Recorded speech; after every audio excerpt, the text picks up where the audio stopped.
Hello friends, welcome to success with MVS classes. तो दोस्तों, आप सभी तमाम दोस्तों का एमवीएस क्लासेस के ऑनलाइन प्लेटफॉर्म पे मैं हार्दिक स्वागत करता हूं, अभिनंदन करता हूं। तो दोस्तों, हम कर रहे थे एचएसएससी के अंदर हरियाणा स्टाफ सिलेक्शन कमीशन के ऊपर एक एग्ज़ाम हुआ था प्रोटेक्शन असिस्टेंट का।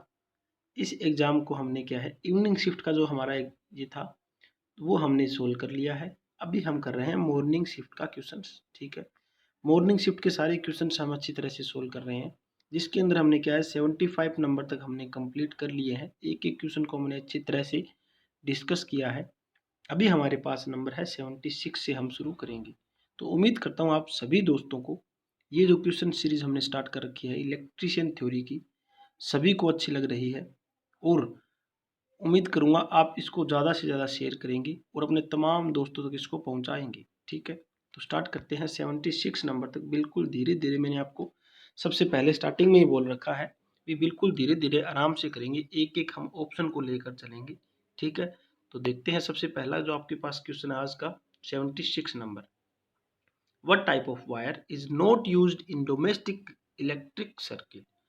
हमारे पास जो घरेलू इलेक्ट्रिक सर्किट है उसके अंदर हम कौन सी वायर यूज नहीं करते।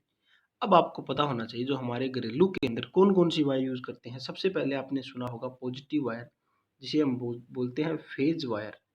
ठीक है, दूसरा आपने सुना होगा नेगेटिव वायर, जिसे हम बोलते हैं न्यूट्रल वायर। ठीक है, इनके कलर की बात करें तो फेज वायर हमारा होता है रेड कलर का। ठीक है, और जो हमारे पास न्यूट्रल वायर होता है वो होता है ब्लैक कलर का। तो ये बात आपको पता होनी चाहिए। उसके बाद एक और वायर होती है हमारी, जो कि होती है अर्थ वायर। ठीक है, जो कि हमारे पास होती है अर्थ की वायर हम यूज करते हैं। ठीक है दोस्तों, तो ये आपको समझ में आ गया है। तो हमारे पास कौन कौन सी वायर है, पॉजिटिव वायर, नेगेटिव वायर और अर्थ वायर। ठीक है, तो देखते हैं ऑप्शन के अंदर क्या दे रखा है। लाइव वायर को ही हम बोलते हैं पॉजिटिव या फेज वायर। न्यूट्रल वायर दे रखी है, अर्थ वायर दे रखी है। बची कौन सी है, बची हमारे पास D number option, charged wire हमारी कोई वायर नहीं होती। ठीक है, ये हम यूज नहीं करते। इसी तरह से धीरे धीरे हम सभी क्वेश्चंस को अच्छी तरह से डिस्कस करेंगे। नेक्स्ट क्वेश्चन आपको स्क्रीन पे दिखाई दे रहा है, ये आपको फोटो दिखाई दे रही है एक अच्छी तरह से। ये फोटो आपको पता है मल्टीमीटर की है। ठीक है, ये तो आप आसानी से टिक कर दोगे, मल्टीमीटर की फोटो है। ठीक है, आप सभी को पता है। अब मल्टीमीटर काम क्या करता है ये आपको पता होना चाहिए। ठीक है, तो मल्टीमीटर के अंदर आपको पता होना चाहिए लगभग क्या है, दो वायर यूज करते हैं। एक तो हमारे पास होती है रेड कलर की, एक हमारे पास होती है ब्लैक कलर की। ये आप सभी को पता होती है। जो मल्टीमीटर के अंदर जो वायर है, हम दो वायर यूज करते हैं, एक तो रेड और ब्लैक। ठीक है, और कई बार एक हमारे पास कॉमन वायर है वो भी हम यूज करते हैं। ये भी आपको पता होना चाहिए। अब क्या है, मल्टीमीटर क्या काम करेगा।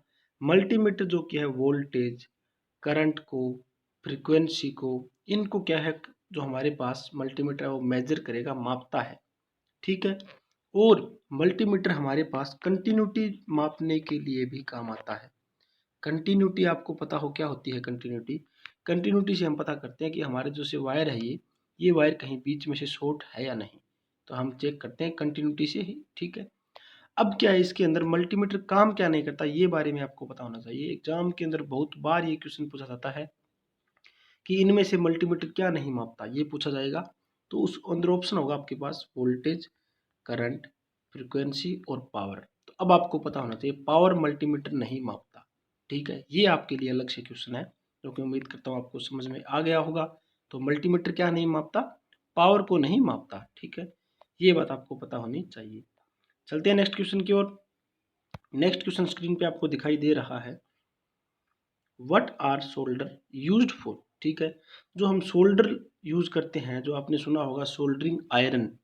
ठीक है, सोल्डरिंग आयरन आपने सुना होगा, किसके लिए प्रयोग करते हैं। अब आप सभी को पता है कि हमारे पास कोई दो वायर है, उसको जोड़ने के लिए हम क्या करेंगे, सोल्डरिंग आयरन का यूज करते हैं। तो दो धातुओं को जोड़ने के लिए हम यूज करते हैं सोल्डर का। ठीक है, ये तो बिल्कुल आसान क्वेश्चन था। अब नेक्स्ट बात करते हैं हम, स्क्रीन पे आपको दिखाई दे रहा है, ये फोटो आपको स्क्रीन पे दिखाई दे रही है। तो अब आपको बताना है इनमें से ये सारी फोटो कौन से टाइप की रजिस्टर की फोटो है। ठीक है, वायर बाउंड है या मेटल फिल्म है या सरफेस माउंट है या नेटवर्क रजिस्टर है। ठीक है, तो हम इनमें से आपको पता होना चाहिए, ये जो फोटोज है ये सारी वायर बाउंड की है। अब मैं आपको एक एक करके दिखाता हूँ कौन सा रजिस्टर। दोस्तों फोटोज आपको दिखाई दे रही है, ये फोटो जो क्या है, इसके अंदर टोटल जो सारे हमारे पास रजिस्टर हैं, कौन कौन से टाइप के हैं उनके बारे में सारे के अंदर डिस्कस करेंगे हम। सबसे पहले हमारे पास क्या है, लीनियर टाइप का होता है, उसके बाद नॉन लीनियर। दो टाइप के हमारे मेनली रजिस्टर होते हैं। इन्हीं को आगे क्या है अलग अलग भागों में बांटा गया है। जैसे लीनियर टाइप हमारा, इनको दो भागों में बांट दिया। एक हमारे पास फिक्स वैल्यू का होता है, दूसरा हमारे पास वेरिएबल वैल्यू का होता है, जिसकी वैल्यू हम चेंज कर सकते हैं। अब क्या है, वेरिएबल वैल्यू के अंदर हमारे पास तीन टाइप के प्रतिरोध होते हैं। सबसे पहला पोटेंशियोमीटर, उसके बाद रियोस्टेट, 3 नंबर पे है ट्रिमर। इन सभी की क्या वैल्यू हम चेंज कर सकते हैं। ठीक है, इनके अंदर इस तरह से घुमाने का कुछ ये हैंडल होता है, वो हैंडल हम चेंज करेंगे इससे। इसके अंदर क्या ये छोटा सा आपको दिखाई दे रहा है, स्क्रू दिखाई दे रहा है, स्क्रू से भी हम इसकी वैल्यू चेंज कर सकते हैं। यहाँ पर रियोस्टेट है, ये ऊपर वाला जो हैंडल है इसको पकड़ के हम इसको आगे पीछे कर सकते हैं। ठीक है, नेक्स्ट हमारे पास क्या है, नेक्स्ट हम देखते हैं फिक्स्ड वैल्यू के रजिस्टर कौन कौन से होते हैं। Carbon composite, wire bound, thick film और थिन फिल्म, दोनों ये होते हैं हमारे पास। इसके अंदर क्या है, थिक फिल्म आगे तीन प्रकार के हैं। सबसे पहला फ्यूजिबल, उसके बाद सेरमेट, उसके बाद मेटल ऑक्साइड, उसके बाद कार्बन। ये हमारे पास है थिन फिल्म का प्रकार है, कार्बन फिल्म, और मेरे पास आगे है मेटल फिल्म रजिस्टर। ठीक है, ये हमने सारे देख लिए। लीनियर रजिस्टर के सारे मैंने टाइप आपको बता दिए। उसके बाद नॉन लीनियर की बात करें, जो कि अरेखीय बोलते हैं जिसे, इसके अंदर हमारे पास एक तो थर्मिस्टर, उसके बाद होता है एलडीआर जिसे बोलते हैं फोटो रजिस्टर, नेक्स्ट हमारे पास होता है वेरिएस्टर, और उसके बाद है हमारे पास सरफेस माउंट। ठीक है, ये चारों प्रकार हमारे पास किसके प्रकार है, नॉन लीनियर के। तो आपको पता चल गया होगा कौन से टाइप का रजिस्टर किस प्रकार दिखाई देता है। ठीक है, एग्जाम के अंदर भी पूछ सकते हैं आपको। तो चलते हैं क्वेश्चंस के ऊपर। क्वेश्चन क्या था हमारा, तो दोस्तों क्वेश्चन आपका दिया हुआ था name type register show in figure. ये आपके पास ये फोटो दिखाई दे रही है, ये किसकी फोटो थी, ये थी हमारे पास वायर बाउंड की। मेटल फिल्म भी मैंने आपको दिखा दिया, और सरफेस बाउंड जो एसएमडी जिसे आपको बोलते हो वो भी मैंने आपको बता दिया। ठीक है, चलते हैं नेक्स्ट क्वेश्चन के ऊपर। ये क्वेश्चन हमने अच्छी तरह से पूरी डिटेल वाइज हमने क्लियर कर लिया है। अगला क्वेश्चन क्या है, आपको स्क्रीन पे दिखाई दे रहा है, विद्युत सर्किट की वायर के अवरोध पर कौन सा कारक प्रभाव नहीं डालता। मतलब जो हमारे पास इलेक्ट्रिक सर्किट है उसके अंदर जो प्रतिरोध है, ठीक है, वो कौन से प्रभाव पर प्रभाव नहीं डालता, ये हमें देखना है। इसके अंदर क्या है, जो प्रतिरोध का फॉर्मूला आपको पता है, आर बराबर रो एल बटा ये ए, ये मैंने आपको बहुत बार बताया है। ये फॉर्मूला है। इसके अंदर क्या है, सबसे पहले हमारे पास रो जो है इसे बोलते हैं रजिस्टिविटी। ठीक है, ये इसका मतलब है मटेरियल ऑफ वायर। ठीक है, वायर किस चीज़ का मटेरियल है वो हमारी डिपेंड करेगी रजिस्टिविटी पे। उसके बाद है लंबाई, लेंथ भी हमें दे रखी है, इस पर भी डिपेंड करेगी। उसके बाद है cross section area, thickness of wire, ये भी हमारे पास डिपेंड करेगी। अब जो हमारे पास जो प्रतिरोध है वो कलर ऑफ वायर पर डिपेंड नहीं करेगा। ठीक है, इस पर प्रभाव नहीं डालेगा। ठीक है दोस्तों, तो ये क्वेश्चन भी आपको अच्छी तरह से समझ में आ गया होगा। चलते हैं नेक्स्ट क्वेश्चन की ओर। निम्न में से कौन सा घटक अर्थिंग में प्रयोग नहीं लाया जाता। ठीक है, अर्थिंग के अंदर कौन सा घटक हम प्रयोग नहीं करते। अब आपने अर्थ वायर तो यूज देखी होगी, जो हम ग्रीन कलर की यूज करते हैं। अर्थ प्लेट भी आप यूज करते हो, और अर्थिंग का आप ज्वाइंट भी करते हो। ठीक है, लेकिन अर्थ बोल ये कभी आपने नहीं सुना होगा। तो हमारे पास राइट ऑप्शन होगा बी नंबर। ठीक है, चलते हैं नेक्स्ट क्वेश्चन की ओर। काफी इजी क्वेश्चन है, आगे दे रखा है आपको, to recharge secondary cell battery the chemical reaction are reversed by application of. ठीक है, इसमें क्या दे रखा है, सेकेंडरी सेल बैटरी को रिचार्ज करने के लिए डैश का प्रयोग कर रासायनिक प्रतिक्रियाएं उल्टी की जाती है। ठीक है, मतलब विपरीत की जाती है। कौन सी क्रियाएं करती है, तो हमारे पास हम अगर हम कोई बैटरी को चार्ज करेंगे तो हमें इसमें से कौन सा दिखाई देगा, विद्युत पंखा को जरूरत नहीं होता हमारे पास, इस्त्री जो हमारे पास है, विद्युत आयरन जो है, इसका भी कोई जरूरत नहीं है हमें, प्रतिरोध की भी जरूरत नहीं होती। हमारे पास जो ऑप्शन बचता है सिर्फ बचेगा इलेक्ट्रिक पावर, जिसके अंदर वोल्टेज और करंट दोनों होगी। तो इसी से हम क्या है, इस बैटरी को रिचार्ज कर सकते हैं। ठीक है, तो ये भी आपको समझ में आ गया होगा। चलते हैं नेक्स्ट क्वेश्चन की ओर। What type of soldering iron tip, इसके अंदर सोल्डरिंग आयरन की टिप पूछी गई है, is used in precision electronic soldering. ठीक है, जो छोटे इलेक्ट्रॉनिक जो हम इक्विपमेंट को सोल्डर करते हैं उनके बारे में पूछा गया है। ठीक है, तो किस प्रकार की आप टिप यूज करोगे वो मैं आपको दिखाता हूँ विद फोटोज। ठीक है, तो देखते हैं। तो दोस्तों आपको स्क्रीन पे दिखाई दे रहे होंगे अलग अलग प्रकार की सारी ये टिप है। ठीक है, सबसे पहले क्या है हमारे पास, ये कौन सा है, पॉइंटर, इसे बोलते हैं पॉइंटेड या फिर कोनिकल। ठीक है, जो हमारे पास इस तरह से आगे एकदम तीखा भाग होता है, और ये हम यूज़ करते हैं सबसे जो हमारे पास डिसीजन जो वर्क है, छोटा काम होता है इलेक्ट्रॉनिक इक्विपमेंट, उसको सोल्डर करने के लिए, ठीक है। उसके बाद ये रखिए ब्लेड या फिर नाइफ किसी को काटने के लिए इस तरह से, स्क्रू ड्राइवर या फिर चीजल इस तरह से आगे इसका जो आगे का भाग होगा वो स्क्रू ड्राइवर की तरह होगा, ठीक है। ये हमारे पास बेवल होता है, थोड़ा सा काटा हुआ भाग ये, ठीक है। ये होता है फ्लो, इस तरह से कुछ होगा फ्लो, ठीक है। तो ये आप सारी देख सकते हो कौन कौन से प्रकार के हमारे पास टिप हम यूज करते हैं, तो आपने देख लिया होगा, ठीक है। अब जो आपका क्वेश्चन था वहां पर चलते हैं हम क्वेश्चन के ऊपर। क्वेश्चन आपको क्या पूछा गया था, प्रिसिशन इलेक्ट्रॉनिक सोल्डरिंग में कौन से प्रकार की सोल्डरिंग आयरन टिप प्रयोग करते हैं। अब हमारे पास छोटे जो इक्विपमेंट होते हैं उनको जोड़ने के लिए, ठीक है, जो इलेक्ट्रॉनिक सोल्डरिंग करते हैं हम, छोटे छोटे बारीक जो बिल्कुल हमारे पास इक्विपमेंट होते हैं उनको जोड़ने के लिए कौन सी टिप यूज करेंगे हम, कोनिकल टिप, जो कि हमारा फर्स्ट टाइप मैंने आपको दिखाया था, एक बार फिर से दिखाता हूँ। ये होता है हमारे पास फर्स्ट वाला कोनिकल टिप, बिल्कुल बारीक आगे क्या है, हम किसी को जोड़ेंगे तो हम यूज करेंगे कोनिकल टिप, ठीक है दोस्तों। तो ये क्वेश्चन आपको अच्छी तरह से समझ में आ गया होगा, कौन कौन से प्रकार के हम टिप यूज करते हैं वो मैंने आपको दिखा दिया, ठीक है। तो नेक्स्ट क्वेश्चन क्या दे रखा है, नेक्स्ट क्वेश्चन दे रखा है name the device which is based on the principle of Faraday's law of electromagnetic induction. Electromagnetic induction के बेस पर कौन सा हमारे पास इनमें से काम कर रहा है, तो आप सभी को दिखाई दे रहा है जनरेटर। जनरेटर ही सिर्फ किस पे काम करता है, इलेक्ट्रोमैग्नेटिक इंडक्शन पे, ठीक है। इलेक्ट्रोमैग्नेटिक इंडक्शन विद्युत चुंबकीय प्रेरण के सिद्धांत पे काम करता है हमारे पास जो जनरेटर है वो, ठीक है। ये बात आपको पता होनी चाहिए। अब बात करते हैं इन्वर्टर की।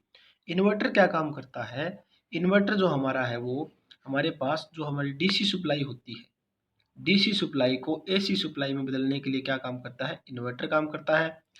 अब आपको ये भी पता होना चाहिए जो हमारी एसी सप्लाई को डीसी में बदलने के लिए कौन सा इक्विपमेंट यूज करते हैं, हम यूज करते हैं रेक्टिफायर, ठीक है। ये बात आपको पता होनी चाहिए। चलते हैं नेक्स्ट क्वेश्चन की ओर। नेक्स्ट क्वेश्चन दिखाई दे रहा है which of the following motor is not an AC motor. इनमें से हमारी एसी मोटर नहीं है, वो आपको पता होनी चाहिए। अब आपने लीनियर मोटर के बारे में शायद नहीं सुना होगा, नहीं पढ़ा होगा, वो हम क्या है थ्योरी वाले पोर्शन के अंदर पढ़ेंगे लीनियर मोटर के बारे में। वैसे कि मैं आपको थोड़ा सा बताता हूँ लीनियर मोटर किस तरह से होती है।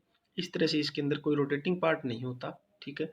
इस तरह से क्या है हमारे पास, जैसे लीनियर मोटर बेसिकली यूज करते हैं हम, जो हमारी रेलगाड़ी होती है, ट्रेन जो होती है, ट्रेन की जो हमारी पटरियां जो होती है जिस रेल बोलते हैं, इनके ऊपर चलाने के लिए हम क्या करते हैं, लीनियर मोटर यूज करते हैं, ठीक है। तो आगे हमें दे रखा है इंडक्शन मोटर।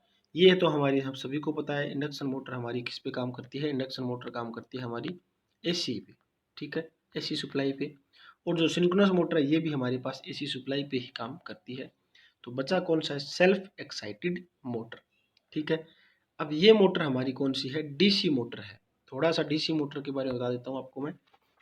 वैसे मैंने डीसी मोटर की पूरी जो थ्योरी है वो मैंने जो स्टार्ट कर रखी है, अलग से लेक्चर ले रहा हूँ डीसी मोटर के। तो डीसी मशीन में सबसे पहले से डीसी मोटर ही शुरू कर रखी है मैंने उसके अंदर, तो हमारे 3-4 लेक्चर हो चुके हैं, तो आप उन्हें भी जाकर देखिए, अच्छी तरह से समझिए पूरी डिटेल वाइज डीसी मोटर को।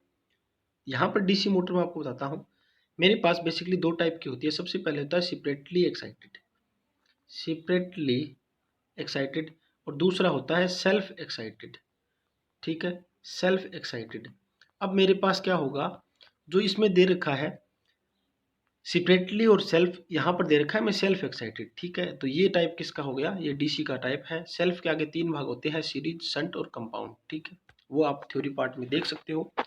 तो चलते हैं नेक्स्ट क्वेश्चन की ओर। नेक्स्ट क्वेश्चन आपको स्क्रीन पे दिखाई दे रहा है, निम्न में से कौन सी ऐसी, ये तो हमने कर लिया था, ठीक है। आगे क्वेश्चन है 86 नंबर। इसमें क्या दे रखा है, वाई इज अल्टरनेटिंग करंट, ऐसी जो करंट है used over direct current to transmit power over large distance, ठीक है।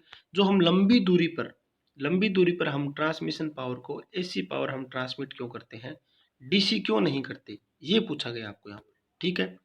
तो आपको पता होना चाहिए अगर हम डीसी पावर ट्रांसमिट करेंगे तो हमारे पास जो लॉसेस होगा वो बहुत ज़्यादा हो जाएगा, ठीक है। लॉसेस ज़्यादा होगा, क्यों लॉसेस ज़्यादा होगा, मान लीजिए हमने क्या किया है 11 केवी मान लीजिए वोल्टेज जनरेट की है, तो डीसी के अंदर एक हमारे पास सबसे बड़ी जो हमारे पास क्या है, कमी क्या है, डीसी सप्लाई को हम स्टेप अप, डीसी सप्लाई है हमारी पास से उसको हम स्टेप अप नहीं कर सकते और ना ही हम स्टेप डाउन कर सकते डीसी सप्लाई को, ठीक है। तो हमारे पास जो 11 केवी हमारे पास जनरेट की है हमने, वही डायरेक्ट हमें पहुंचानी होगी 11, और रास्ते में जो लॉसेज वगैरह होंगे तो पूरी 11 केवी हमारी एंड तक नहीं पहुंचेगी। समझ में आ रही होगी। अब क्या है, जैसे कि मान लीजिए हमने एसी सप्लाई जनरेट की है 11 केवी, ठीक है, 11 केवी होती है लेकिन आजकल 33 केवी भी जनरेट करने लगे हैं।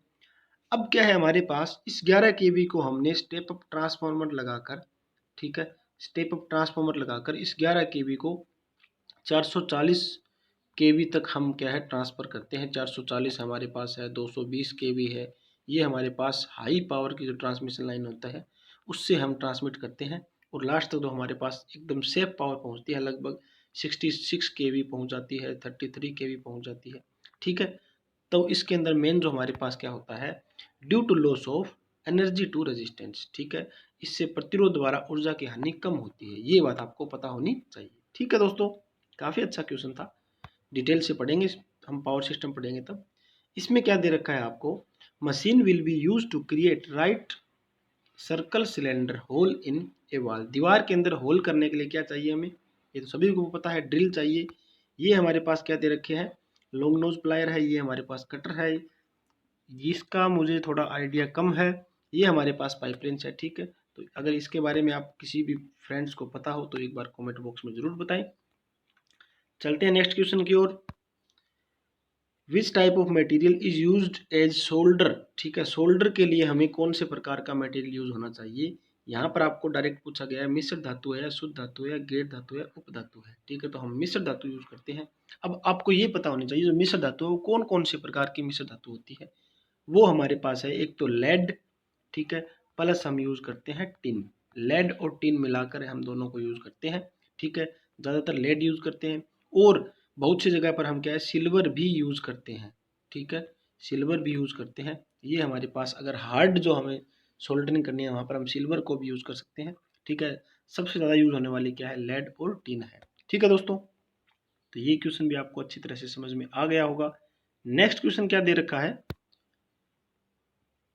विद्युत सर्किट को तोड़ने के लिए कौन सा घटक प्रयोग किया जाना चाहिए, ठीक है। अब विद्युत सर्किट है उसको तोड़ने और जोड़ने के लिए हम क्या यूज करते हैं, स्विच का यूज करते हैं, सभी को पता है हम स्विच यूज करते हैं। और इसके अंदर क्या है हमारे पास, लैंप होल्डर, जो हमारे पास आपको पता है जो होल्डर होते हैं जो इसके अंदर हम बल्ब वगैरह लगाते हैं। सॉकेट आपको पता है, इस तरह से आपके पास अगर कोई दिखाई दे रहा है तो ये आपके पास सॉकेट होगी, ठीक है। यहाँ पर एक क्वेश्चन और उठता है, मेरे पास दिमाग में उठा है, तो सॉकेट का ये ऊपर वाला जो पॉइंट है, ये अर्थिंग का जो पॉइंट है, ये हम बड़ा क्यों रखते हैं, ठीक है। तो ये पॉइंट हम बड़ा क्यों रखते हैं आप हमें कमेंट बॉक्स में बताइए, ठीक है। तो चलते हैं नेक्स्ट क्वेश्चन की ओर। क्वेश्चन क्या है हमारे पास, उस प्रक्रिया का नाम बताइए जिसमें स्थल और दंडाकार पृष्ठभागों पर पृष्ठभागों पर थोड़ी सी सामग्री निकालकर सहनशीलता कड़ी की जाती है, ठीक है। तो ये हम क्या करते हैं, ये हम करते हैं ग्राइंडिंग। तो मैं थोड़ा सा बताता हूँ ग्राइंडिंग और ड्रिलिंग और टर्निंग और माइलिंग के बारे में। देखते हैं हम फोटो के हिसाब से। ये फोटो आपको दिखाई दे रही है, इसके अंदर क्या है, अगर इस तरह से हम करेंगे किसी पदार्थ को, हम कर रहे हैं टर्निंग, ठीक है, घुमा रहे हैं इसको, घुमाने के बाद इसको थोड़ा रगड़ रहे हैं तो यहाँ पर टर्निंग हो रही है। माइलिंग हमारे पास कुछ इस तरह से देख सकते हो, माइलिंग है ये। ड्रिलिंग आपको पता है छेद करना। शेपिंग किसी चीज़ को अलग से शेप से काटना, शेप की तरह, ठीक है। ग्राइंडिंग आपको पता है, इसको हम घिस रहे हैं, ये ग्राइंडिंग हो रहा है। शाविंग क्या है, हम किसी को काट रहे हैं, वो शापिंग होता है, ठीक है। तो ये बात भी क्या आपको पता होनी चाहिए एग्जाम पॉइंट ऑफ व्यू से, जो कि एक क्वेश्चन आया हुआ था एग्जाम के अंदर। दोस्तों यहाँ तक हमने क्या है टोटल 90 क्वेश्चन थे हमारे, जिसमें से क्या है 40 क्वेश्चन हमारे टेक्निकल है, वो सारे 40 क्वेश्चन हमने कंप्लीट कर लिए हैं। उम्मीद करता हूँ आपको ये सारे क्वेश्चंस अच्छी तरह से समझ में आ गए हैं।